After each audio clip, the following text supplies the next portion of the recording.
Halo, Assalamualaikum warahmatullahi wabarakatuh. Perkenalkan, nama saya Wahida Askara Madina, sering dipanggil Wai, dari kelas 2C AKRB, Program Studi Penyiaran. Moto hidup saya adalah, sampai singa tahu bagaimana caramu menulis, setiap cerita akan selalu menjunjung pemburunya. Di sini saya akan menyampaikan 3 hal penting dari pengembangan kepribadian. Yang pertama adalah tentang pola pikir. Pola pikir adalah sekumpulan keyakinan yang membentuk atau membangun cara berpikir kita dalam memahami segala hal, termasuk diri kita sendiri. Kita tahu bagaimana setiap orang terlahir dengan pola pikir atau mindset yang berbeda. Oleh sebab itu, terkadang seseorang akan memberikan penilaian atau kesimpulan terhadap sudut pandang atau pola pikirnya. Apa sih pentingnya pola pikir terhadap sikap dan perilaku?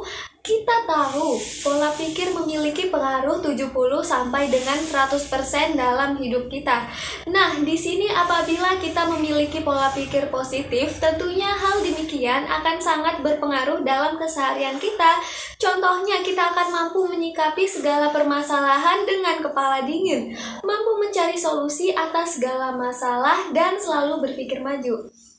Poin kedua adalah pentingnya memiliki 7 kebiasaan efektif. Dalam buku Seven Habits ada 7 poin penting yang ditulis oleh Stephen Covey. Yang kebiasaan yang pertama, jadilah proaktif.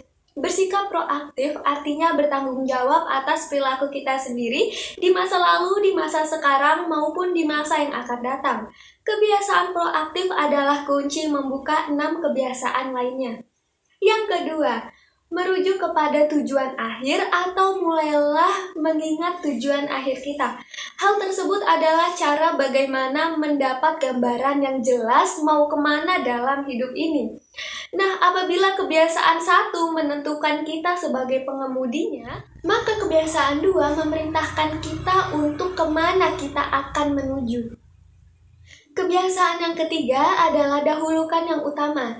Nah, di sini kita dituntut untuk memilih atau membuat sebuah pilihan, memprioritaskan hal yang terpenting di atas hal yang penting.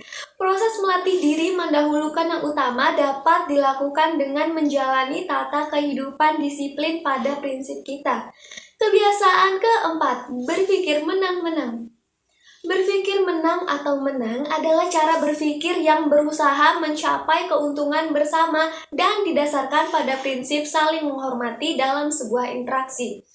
Berpikir menang-menang artinya tidak berpikir egois, menang atau kalah, atau berpikir seperti martir, kalah atau menang. Dalam kehidupan bekerja maupun berkeluarga, para anggotanya berpikir secara saling ketergantungan. Dengan istilah kita, bukan aku. Berpikir menang atau menang mendorong penyelesaian konflik masing-masing individu untuk mencari solusi yang sama-sama menguntungkan. Berpikir menang-menang artinya berbagi informasi, kekuasaan, pengakuan, dan imbalan. Kebiasaan kelima, berusaha untuk memahami baru dipahami. Kalau orang lain merasa dipahami, mereka akan merasa dihargai dan mau membuka diri, sehingga peluang untuk berbicara terbuka serta dipahami oleh mereka terjadi secara alami dan mudah. Berusaha memahami menuntut kemurahan, berusaha dipahami menuntut keberanian. Keefektifan terletak dalam keseimbangan di antara keduanya. Kebiasaan keenam, wujudkan sinergi. Sinergi adalah soal menghasilkan alternatif ketiga. Bukan caraku, bukan caramu, melainkan cara ketiga yang lebih baik ketimbang cara kita masing-masing. Kebiasaan ketujuh, mengasah gergaji. Mengasah gergaji adalah soal memperbarui diri secara terus-menerus dalam keempat bidang kehidupan dasar, visi sosial, emosional, mental, dan rohani. Kebiasaan inilah yang akan meningkatkan kapasitas kita untuk menerapkan kebiasaan efektif lainnya. Dari 7 kebiasaan tersebut, menurut saya, kebiasaan yang harus saya kembangkan atau yang harus saya perbaiki adalah dahulukan yang utama. Terkadang saya sering dibuat bingung dalam membuat sebuah keputusan, memilih hal yang paling penting di atas hal yang penting. Tetapi dengan mempelajari 7 kebiasaan efektif, tentunya kita akan lebih bisa meningkatkan dan memilih skala prioritas tentang hal yang terpenting. Poin ketiga, karakter sebagai fondasi sukses. Kompetensi memang penting, namun karakter tak kalah pentingnya dalam meraih kesuksesan. Tentunya siapapun punya jawaban yang berbeda-beda dengan catatan dan argumentasi masing-masing tentang mana yang lebih penting. Menurut saya, berikut ini beberapa penelitian dan pendapat tentang faktor yang bisa menentukan kesuksesan.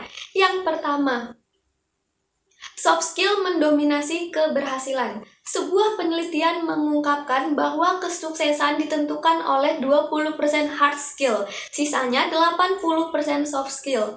Yang kedua, pendidikan karakter mempengaruhi motivasi belajar siswa. Menurut hasil studi yang dilakukan oleh Dr. Marvin mengungkapkan bahwa hasil studi menunjukkan motivasi siswa cenderung meningkat dalam meraih prestasi akademik pada sekolah-sekolah yang menerapkan pendidikan karakter. Ketiga, tak melulu kecerdasan otak. Sebuah penelitian mengungkapkan karakterlah yang membantu untuk meraih keberhasilan, yaitu tentang rasa percaya diri, kemampuan bekerja sama, kemampuan bergaul, kemampuan berkonsentrasi, rasa empati, dan kemampuan berkomunikasi. Yang keempat, kecerdasan emosi berpengaruh.